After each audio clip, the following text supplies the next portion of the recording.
Hello good evening to all of you. आप सभी को मेरी तरफ से नवरात्रि की हार्दिक शुभकामनाएं। माँ का पर्व आता है हजार खुशियाँ लाता है। माँ का पर्व आता है हजार खुशियाँ लाता है। इस बार माँ आपको वो सब दे जो आपका दिल चाहता है। तो चलिए गाइज, आज की क्लास को यहीं से स्टार्ट किया जाए। आज की क्लास में आपका टेस्ट होगा, है ना। आज की क्लास में मैं आपका टेस्ट लेने वाला हूँ और इस टेस्ट में केवल जीके रहेगा। ठीक है, मैं देखना चाहता हूँ कि कितने लोगों का जीके सही है। ठीक है, तो चलिए आज की क्लास को स्टार्ट करते हैं। जल्दी से आप लोग लाइव आ जाइए। जो स्टूडेंट्स लाइव आ गए हैं, आप लोग वीडियो को शेयर कर दीजिए अपने दोस्त फ्रेंडों के साथ। चलिए देखिएगा, पहला क्वेश्चन है, which of the following leaders belong to the militant party in the Indian National Congress, है ना। तो बहुत ही सिंपल क्वेश्चन है। आइए क्वेश्चंस को एक बार हिंदी में भी पढ़ लेते हैं। क्वेश्चन है, भारतीय राष्ट्रीय कांग्रेस में निम्नलिखित में से कौन सा नेता उग्रवादी दल का था।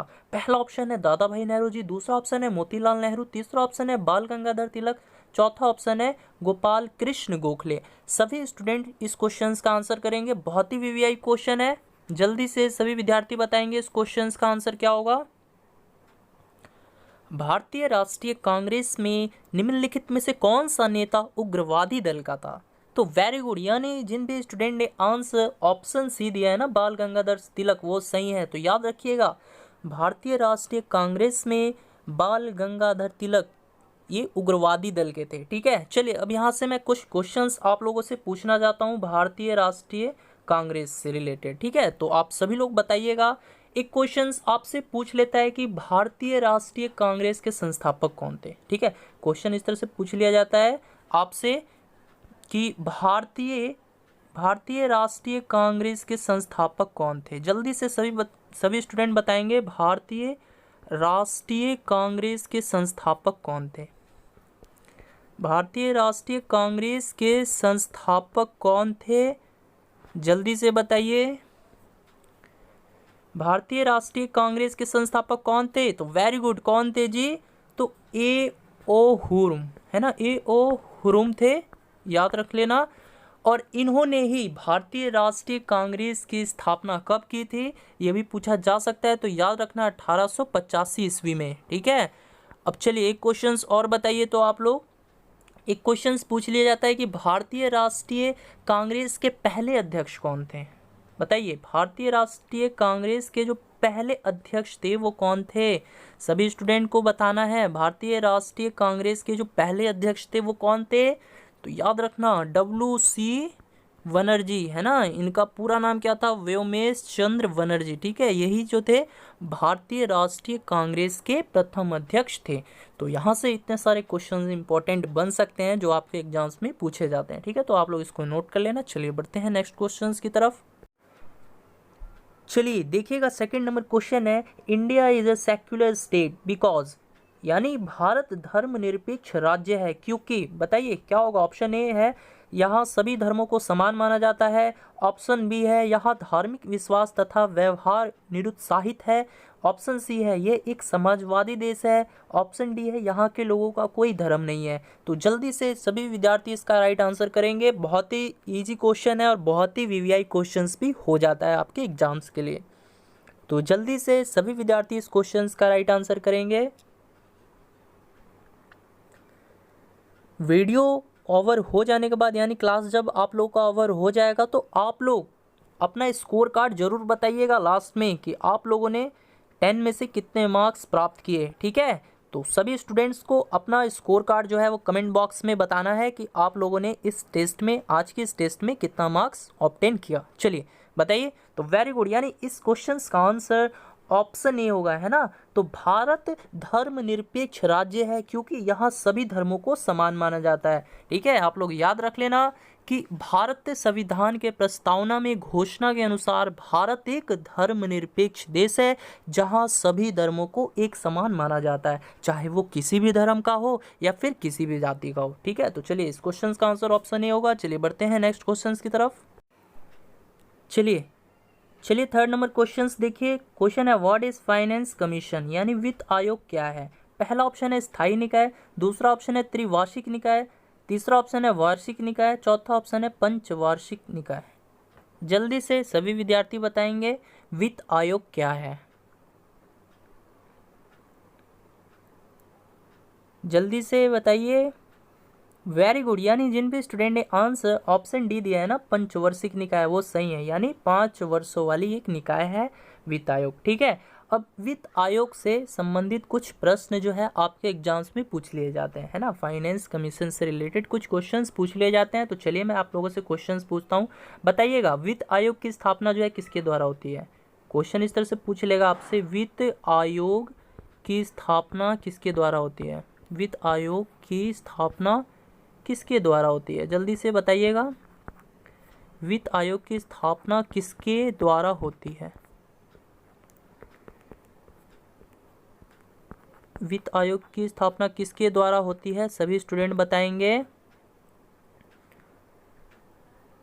वेरी गुड, किसके द्वारा होती है जी, तो राष्ट्रपति, है ना, राष्ट्रपति के द्वारा, प्रेसिडेंट के द्वारा होती है। ठीक है, अब यहाँ से एक प्रश्न और पूछ लिया जाता है आपके एग्जाम्स में कि वित्त आयोग के अध्यक्ष की नियुक्ति कौन करता है ना। तो जल्दी से बताइए, वित्त आयोग के अध्यक्ष की नियुक्ति कौन करता है। वित्त आयोग के अध्यक्ष की नियुक्ति कौन करता है, सभी विद्यार्थी बताएंगे। तो वेरी गुड, कौन करता है जी, तो राष्ट्रपति ही करते हैं। ठीक है, आप लोग याद रखना, वित्त आयोग के अध्यक्ष की नियुक्ति भी राष्ट्रपति ही करते हैं। ठीक है, चलिए इस चीज़ को याद रखना। 2 क्वेश्चंस मैं बता दिया हूँ, क्या क्या मैं बताया। पहला क्वेश्चंस बताया था आप लोगों को, वित्त आयोग की स्थापना किसके द्वारा होती है, तो राष्ट्रपति द्वारा होती है। दूसरा मैं क्वेश्चंस बताया, वित्त आयोग के अध्यक्ष की नियुक्ति कौन करता है, तो राष्ट्रपति करते हैं। चलिए नेक्स्ट क्वेश्चन है, वित्त आयोग का गठन जो है कितने वर्ष के लिए होता है, ये भी क्वेश्चन पूछ लिया जाता है। वित्त आयोग का गठन जो है, वित्त आयोग का, जल्दी से बताइए, वित्त आयोग का गठन कितने वर्ष के लिए होता है। वित्त आयोग का गठन कितने वर्षों के लिए होता है, वेरी गुड, कितने वर्षों के लिए होता है, तो याद रखना 5 वर्ष के लिए। ठीक है, ये क्वेश्चंस वीवीआई है। चलिए बढ़ते हैं नेक्स्ट क्वेश्चंस की तरफ गाइज। चलिए देखिएगा, 4 नंबर क्वेश्चन है, which is the highest award of national honour for distinguished work in the fields of art, literature, science and public service in India. यानी भारतीय कला में साहित्य, विज्ञान तथा लोक सेवा के क्षेत्र में विशिष्ट कार्य के लिए राष्ट्रीय सम्मान का सर्वोच्च पुरस्कार कौन सा है, जल्दी से बता दीजिए। बहुत ही सिंपल क्वेश्चन है, बहुत ही वीवीआई क्वेश्चन है।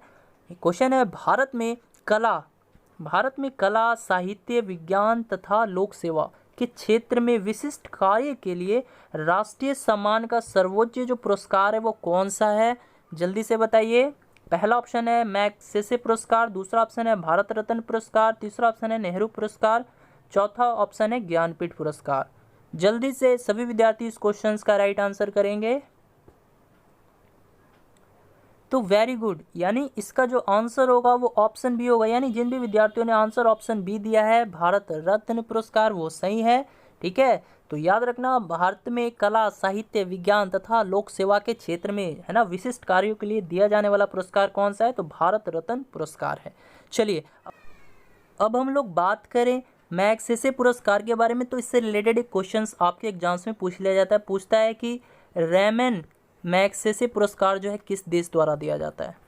जल्दी से सभी विद्यार्थी बताएंगे, रैमन मैग्सेसे पुरस्कार जो है वो किस देश के द्वारा दिया जाता है, जल्दी से बताइए। रैमन मैग्सेसे पुरस्कार जो है किस देश के द्वारा दिया जाता है, तो वेरी गुड, किस देश के द्वारा दिया जाता है, तो याद रखना फिलीपींस, है ना, फिलीपींस देश के द्वारा रैमन मैग्सेसे पुरस्कार जो है दिया जाता है। ठीक है, और इसे ही हम लोग एशिया का नोबेल भी कहते हैं। ठीक है, क्वेश्चन ये भी पूछा जा सकता है कि एशिया का नोबेल पुरस्कार किसको कहा जाता है, तो इसी पुरस्कार को कहा जाता है, किसको, मैग्सेसे पुरस्कार, रैमन मैग्सेसे पुरस्कार इसका पूरा नाम है। ठीक है, चलिए बढ़ते हैं नेक्स्ट क्वेश्चंस की तरफ। अच्छा एक चीज़ बताइए तो आप लोग, रैमन पुरस्कार जो है 2019 का किसको मिला, बता सकते हैं आप लोग, चलिए बताइए। तो रैमन पुरस्कार जो है, रैमन मैग्सेसे पुरस्कार जो है 2019 का किसको मिला, जल्दी बताइए। रैमन पुरस्कार जो है 2019 का किसको मिला, ये इंपॉर्टेंट हो जाता है, क्यों इंपॉर्टेंट हो जाता है क्वेश्चन, मैं आप लोग को बताऊंगा। ठीक ठीक है, चलिए बताइए। तो पहले रैमन पुरस्कार जो है 2019 का किसको मिला? तो वेरी गुड, बहुत आप लोग को पता होना चाहिए, रवीश कुमार जी को मिला। ठीक है, ये कहाँ के हैं? तो ये बिहार के ही हैं। ठीक है, और ये क्या है? तो रवीश कुमार एक पत्रकार हैं, एक इंडियन जर्नलिस्ट हैं। ठीक है, एनडीटीवी के। आप लोग इस चीज़ को याद रखना, बिहार से हो तो ये चीज़ याद होना चाहिए आपको। चलिए बढ़ते हैं नेक्स्ट क्वेश्चन की तरफ। अच्छा, यहाँ से एक क्वेश्चन और पूछ लिया जाता है आपसे कि ज्ञानपीठ पुरस्कार जो है किस क्षेत्र में दिया जाता है? जल्दी से बताइए। ज्ञानपीठ पुरस्कार जो है, ज्ञानपीठ पुरस्कार किस क्षेत्र में दिया जाता है? जल्दी से बताइएगा, ज्ञानपीठ पुरस्कार किस क्षेत्र में दिया जाता है? वेरी गुड, किस क्षेत्र में दिया जाता है जी? तो साहित्य के क्षेत्र में दिया जाने वाला ये पुरस्कार है। ठीक है, अब एक क्वेश्चन और पूछ लेता है आपके एग्जाम्स में कि सर्वप्रथम यानी सबसे पहले ज्ञानपीठ पुरस्कार पाने वाले व्यक्ति कौन थे? जल्दी बताइए, सबसे पहले ज्ञानपीठ पुरस्कार किसको मिला था? सबसे पहले ज्ञानपीठ पुरस्कार किसको मिला था? सबसे पहले ज्ञानपीठ पुरस्कार जो है किसको मिला था? वेरी गुड, किसको मिला था? तो आप लोग याद रखना, जी शंकर कुरूप, जी शंकर कुरूप को मिला था सर्वप्रथम ज्ञानपीठ पुरस्कार। चलिए बढ़ते हैं नेक्स्ट क्वेश्चंस की तरफ गाइज। चलिए 5 नंबर क्वेश्चंस आप सभी देखिएगा। क्वेश्चन है which one of the flowing pairs is incorrect, यानी निम्न में से कौन सा जोड़ा गलत है? बताइए। Corbett national park Uttaranchal, Kanha national park Madhya Pradesh, Gir वन गुजरात, चौथा ऑप्शन है भरतपुर अभ्यारण्य मध्य प्रदेश। जल्दी से सभी विद्यार्थी इस क्वेश्चन का आंसर करेंगे। कौन सा पेयर जो है वो गलत दे रखा है इसमें आपको यही बताना है। वेरी गुड, यानी जिन भी विद्यार्थियों ने आंसर ऑप्शन डी दिया होगा ना वो सही है। तो देखिएगा, अब यहाँ से हम लोग स्टेप बाय स्टेप चलते हैं, मैं आपको स्टेप बाय स्टेप बताऊंगा। तो देखिएगा, कॉर्बेट नेशनल पार्क जो है ना, यानी इसका फुल नाम क्या है? तो जिम कॉर्बेट नेशनल पार्क। ठीक है, ये कहाँ स्थित है? तो ये कहाँ स्थित है आपको मालूम होना चाहिए, ये उत्तरांचल में स्थित है। तो इस क्वेश्चन के अकॉर्डिंग ये वाला पेयर जो है सही दिया हुआ है ना, ये सही है। हमको गलत बताना है, गलत चूज करना है कि गलत कौन सा दिया हुआ है। चलिए दूसरा देखते हैं। दूसरा है कान्हा नेशनल पार्क, जो कि बोला गया है मध्य प्रदेश में है। जी बिल्कुल सही है। कान्हा नेशनल पार्क कहाँ स्थित है? तो मध्य प्रदेश में स्थित है, तो ये भी सही है। चलिए तीसरा ऑप्शन देखते हैं। तीसरा ऑप्शन बोला है गिर वन, ये गुजरात में है। तो जी हाँ, गिर राष्ट्रीय उद्यान है ना, इसका जो पूरा नाम है वो क्या है? गिर राष्ट्रीय उद्यान, जो कि कहाँ है? जो कि गुजरात में बोला गया, तो ये भी पेयर सही है। लेकिन चौथा जो पेयर है ना, बोला गया है कि भरतपुर अभ्यारण्य, जो कि मध्य प्रदेश बोला है, ये गलत है। ठीक है, तो आप लोग याद रखना, याद क्या रखना है आपको कि भरतपुर वन्य जीव अभ्यारण्य जो है वो कहाँ स्थित है? जल्दी से पहले आप लोग बताइए, फिर मैं बताता हूँ। जल्दी से बताइए, मैं देखना चाहता हूँ कितने स्टूडेंट को पता है कि भरतपुर वन्य जीव अभ्यारण्य कहाँ है। भरतपुर नाम से ही आप इसका आंसर कर सकते हो, बट कब? जब आपको उस स्टेट के बारे में पता होगा कि भरतपुर जयपुर कहाँ आता है, तब तो आप इजीली आंसर कर सकते हो। जल्दी बताइए, भरतपुर वन्य जीव अभ्यारण्य, तो वेरी गुड, कहाँ है ये? राजस्थान है ना, तो याद रख लेना, भरतपुर वन्य जीव अभ्यारण्य कहाँ है? तो राजस्थान में है। चलिए अब यहाँ से एक दो क्वेश्चंस मैं आप लोगों से और पूछ लेता हूँ, क्योंकि इसमें नहीं दिया है, नेशनल पार्क से ही है। चलिए बताइएगा, एक पूछ लेता है काजीरंगा राष्ट्रीय उद्यान कहाँ है? जल्दी से बताइए, काजीरंगा, काजीरंगा राष्ट्रीय उद्यान कहाँ है? जल्दी बताइएगा, काजीरंगा राष्ट्रीय उद्यान कहाँ है? वेरी गुड, कहाँ है? जल्दी से बताइए। तो वेरी गुड, कहाँ है? असम में है ना, असम। ठीक है, जहाँ चाय की खेती सबसे ज़्यादा होती है।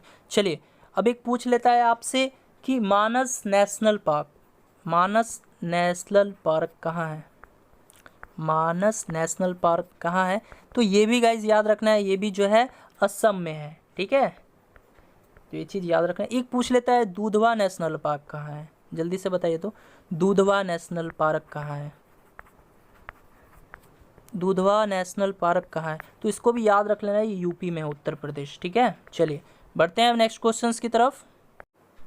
चलिए नेक्स्ट क्वेश्चन है, छठा नंबर क्वेश्चन है, who is considered the father of modern India, यानी आधुनिक भारत के जनक कौन माने जाते हैं? जल्दी से बताइएगा। पहला ऑप्शन है राजा राम मोहन राय, दूसरा ऑप्शन है महात्मा गांधी, तीसरा ऑप्शन है सरदार वल्लभ भाई पटेल, चौथा ऑप्शन है पंडित जवाहरलाल नेहरू। जल्दी से सभी विद्यार्थियों को आंसर देना है। आधुनिक भारत के जनक कौन माने जाते हैं जी? आधुनिक भारत के जनक कौन माने जाते हैं? वेरी गुड, यानी जिन भी विद्यार्थियों ने आंसर ऑप्शन ए दिया है वो सही है ना। जिन भी विद्यार्थियों ने आंसर ऑप्शन ए दिया है राजा राम मोहन राय, इनको ही हम लोग भारत के जनक यानी आधुनिक भारत के जनक के रूप में जानते हैं। ये वही राजा राम मोहन राय है जिन्होंने ब्रह्मा समाज की स्थापना की थी। ठीक है, ब्रह्मा समाज की स्थापना किसने की थी? तो राजा राम मोहन राय ने की थी। चलिए बताइए, तो ब्रह्मा समाज की स्थापना कब हुई?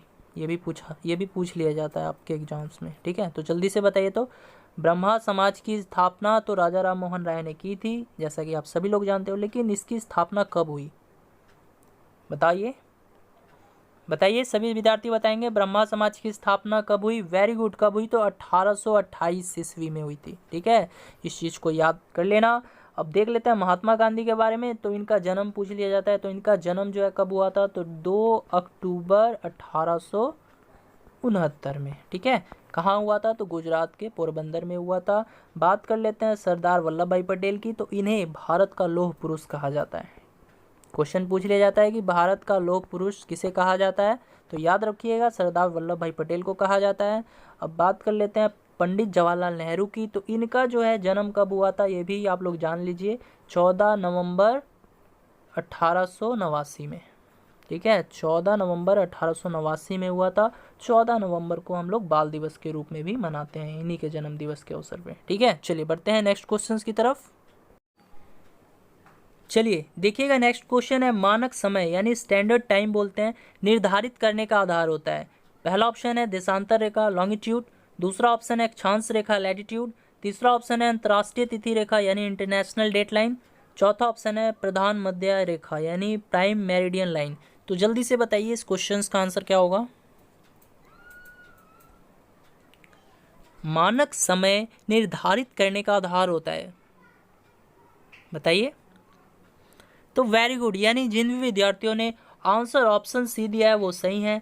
तो याद रखिएगा, मानक समय जिसको स्टैंडर्ड टाइम बोलते हैं, इसको निर्धारित करने का आधार क्या होता है? तो अंतर्राष्ट्रीय तिथि रेखा। ठीक है, अंतर्राष्ट्रीय तिथि रेखा क्या कहलाती है? तो 180 डिग्री देशांतर भी कहलाती है। ठीक है, क्वेश्चन पूछ लिया जाता है आपसे एग्जाम में, पूछ देगा कि अंतर्राष्ट्रीय तिथि रेखा कहलाती है, और ऑप्शन में दे देगा 180 डिग्री देशांतर। तो आप लोग यही सही कर लेना। ठीक है, समझ में आ रहा है ना? क्वेश्चन पूछ लिया जाएगा अंतर्राष्ट्रीय तिथि रेखा कहलाती है। देखिए ऐसे रहेगा क्वेश्चन, अंतर्राष्ट्रीय है ना, अंतर्राष्ट्रीय तिथि रेखा कहलाती है।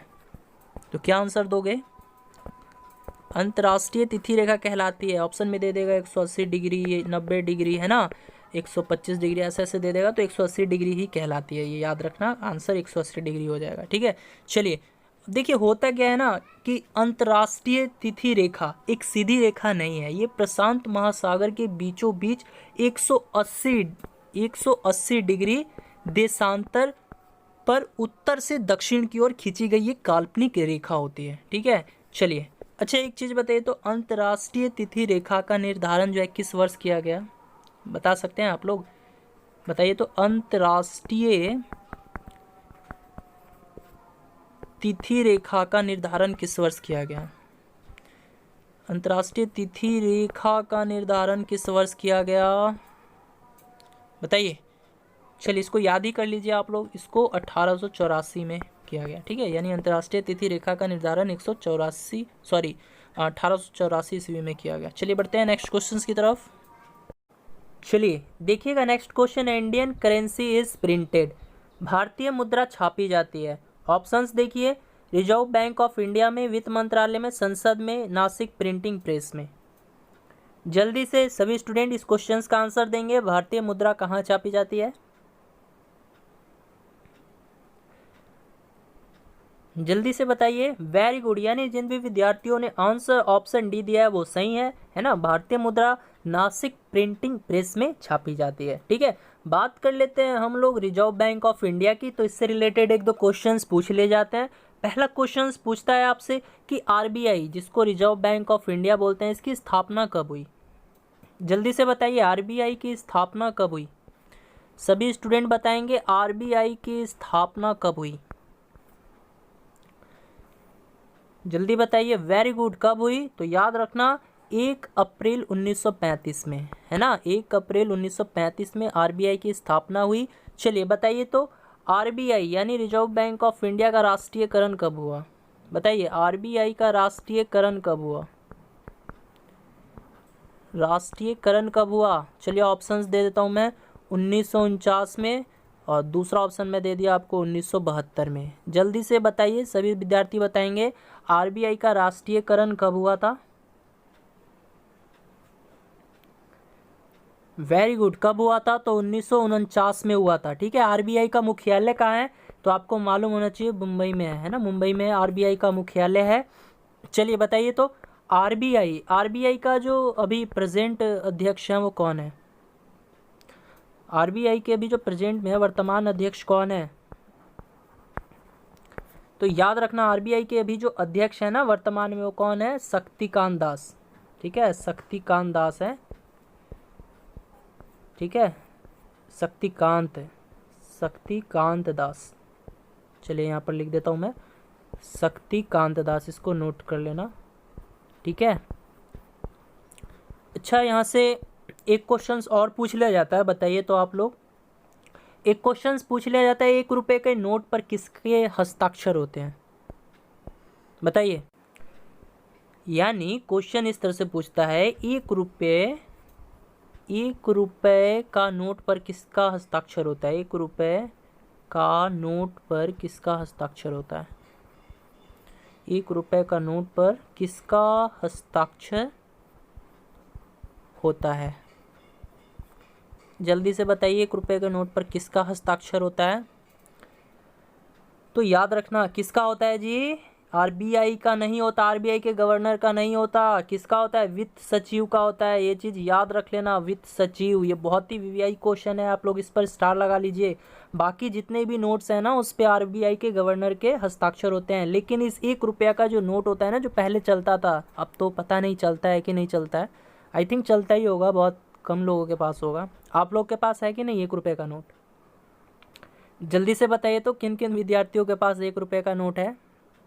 अगर है तो प्लीज़ उसको अच्छे से रखिएगा। ठीक है, उसको खर्च मत कर दीजिएगा, क्योंकि दशहरा भी है, हो सकता है मेला वेला आप लोग घूमने जाओ। वैसे तो कोरोना काल है, इसमें तो मेला वेला लगेगा ही नहीं, गवर्नमेंट की तरफ से पूरा स्ट्रिक्ट मतलब रूल है। ठीक है, लेकिन ऐसा नहीं है कि मेला वेला घूमने चले जाएं वो 1 रुपये का नोट चला दें ऐसा मत करना। चलिए, तो 1 रुपये का नोट पर किसका हस्ताक्षर होता है? तो वित्त सचिव का होता है। ठीक है, तो आप लोग इस चीज़ को याद रखना, 1 रुपये का नोट जो है आरबीआई जारी नहीं करता है। यही कारण है कि इस नोट पे मतलब आरबीआई के गवर्नर का हस्ताक्षर नहीं होकर वित्त सचिव का हस्ताक्षर होता है। चलिए बढ़ते हैं नेक्स्ट क्वेश्चन की तरफ। चलिए बताइएगा, नेक्स्ट क्वेश्चन है, who said give me blood I will give you freedom? यानी किसने कहा था तुम मुझे खून दो मैं तुम्हें आज़ादी दूंगा? बताइए किसका नारा है ये? सुभाष चंद्र बोस जी का, अरविंद घोष का, भगत सिंह का, या चंद्रशेखर आज़ाद का? सभी स्टूडेंट इस क्वेश्चन का आंसर करेंगे, बहुत ही ज़्यादा वीवीआई क्वेश्चन है, जल्दी से बताइएगा।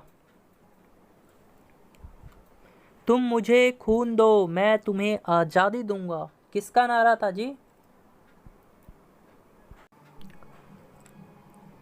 वेरी गुड, यानी जिन भी विद्यार्थियों ने आंसर ऑप्शन ए दिया है सुभाष चंद्र बोस, वो सही है। तो सुभाष चंद्र बोस ही जी का नारा था, तुम मुझे खून दो मैं तुम्हें आज़ादी दूंगा। और इनका एक और नारा था, कौन सा नारा था जी?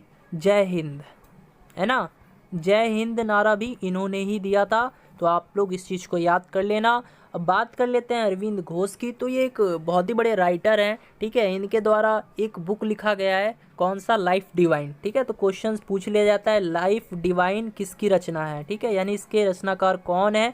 तो आप लोग आंसर दे दीजिएगा अरविंद घोष। ठीक है, अब बात कर लेते हैं हम लोग भगत सिंह के बारे में, तो इन्होंने भी एक नारा दिया था। ठीक है, क्या आप लोग बता सकते हो वो कौन सा नारा था? चलिए बताइए तो, भगत सिंह ने कौन सा नारा दिया था जी? जल्दी से सभी विद्यार्थी बताएंगे।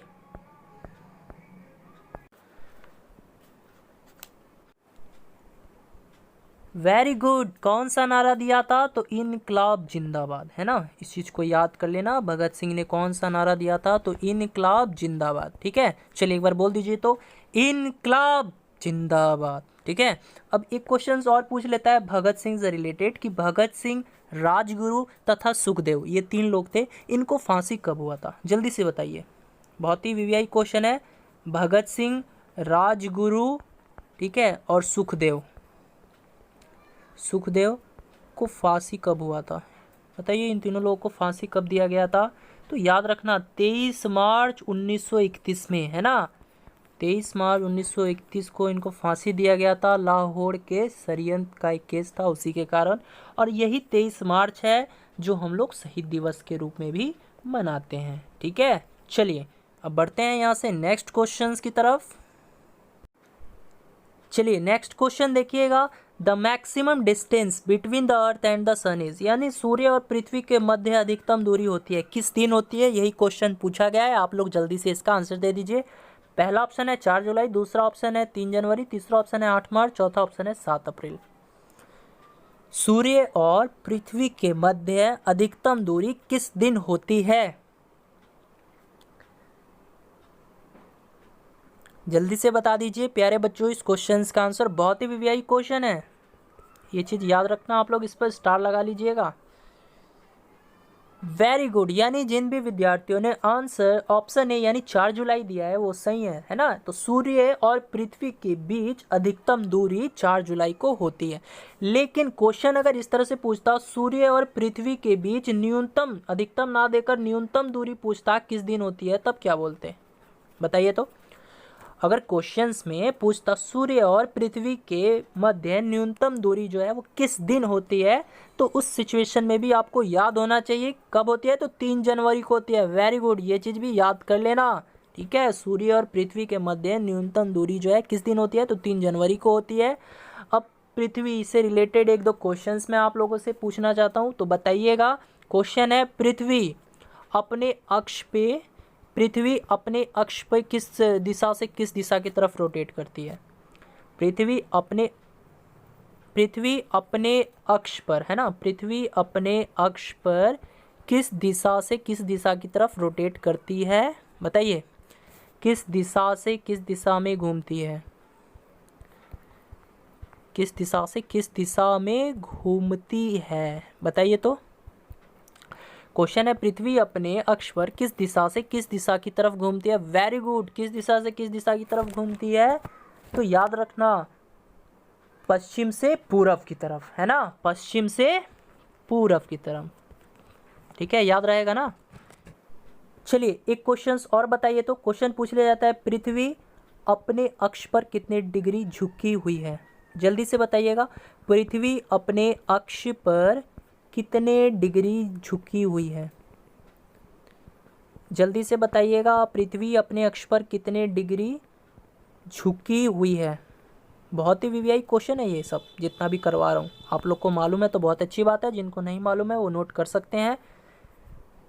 पृथ्वी अपने अक्ष पर कितने डिग्री झुकी हुई है? वेरी गुड, कितने डिग्री झुकी हुई है? तो 23.5 डिग्री। ठीक है, या ये चीज़ याद कर लेना, पृथ्वी अपने अक्ष पर 23.5 डिग्री झुकी हुई है। ठीक है, चलिए एक क्वेश्चन बताइए तो। एक क्वेश्चन पूछ लेता है पृथ्वी का मात्र एक उपग्रह कौन सा है? पृथ्वी का मात्र एक उपग्रह कौन सा है? बताइए, पृथ्वी का मात्र एक उपग्रह कौन सा है? वेरी गुड, कौन सा है जी? जल्दी बताइए। चंद्रमा। वेरी गुड, कौन सा है जी? तो चंद्रमा, है ना, इस चीज को याद कर लेना, चंद्रमा, है ना, जिसको क्या बोलते हो आप लोग, चंदा मामा बोलते हो ना, वो पृथ्वी का एकमात्र उपग्रह है। ठीक है, अब एक क्वेश्चन और पूछ लेता है कि चंद्रमा पर जाने वाला प्रथम व्यक्ति कौन था? बताइए तो, चंद्रमा पर जाने वाला प्रथम व्यक्ति कौन था? जल्दी बताइए, बहुत स्टूडेंट को पता होना चाहिए। चंद्रमा पर जाने वाला प्रथम व्यक्ति कौन था? वेरी गुड, नील आर्मस्ट्रांग, है ना, नील आर्मस्ट्रांग। ठीक है, ये चीज याद कर लेना। अब एक क्वेश्चन और पूछ लेता है आपसे, सी ऑफ ट्रैंक्विलिटी, है ना, सी ऑफ, बताइएगा, सी ऑफ ट्रैंक्विलिटी कहाँ पर है? बता सकते हैं आप लोग, सी ऑफ ट्रैंक्विलिटी कहाँ पर है? वेरी गुड, कहाँ पर है? चंद्रमा पर ही है। ठीक है, इस चीज़ को भी नोट कर लेना, पूछा जा सकता है। ठीक है, तो इस क्वेश्चन से इतने फैक्ट्स बन सकते थे। अब देख लेते हैं 8 मार्च। 8 मार्च को क्या मनाया जाता है? महिला दिवस के रूप में मनाया जाता है, सभी स्टूडेंट को मालूम होना चाहिए, है ना, महिला दिवस। 7 अप्रैल को कौन सा दिवस के रूप में मनाया जाता है? तो स्वास्थ्य, है ना, स्वास्थ्य दिवस के रूप में मनाया जाता है 7 अप्रैल को। ठीक है, तो इस वीडियो में इतना ही। यदि वीडियो पसंद आई हो तो इस वीडियो को लाइक कर देना, और यदि आप लोग इस चैनल पे नए हो, पहली बार हो, तो इस चैनल को सब्सक्राइब भी कर देना। चलिए मिलते हैं नेक्स्ट वीडियो में, बाय बाय।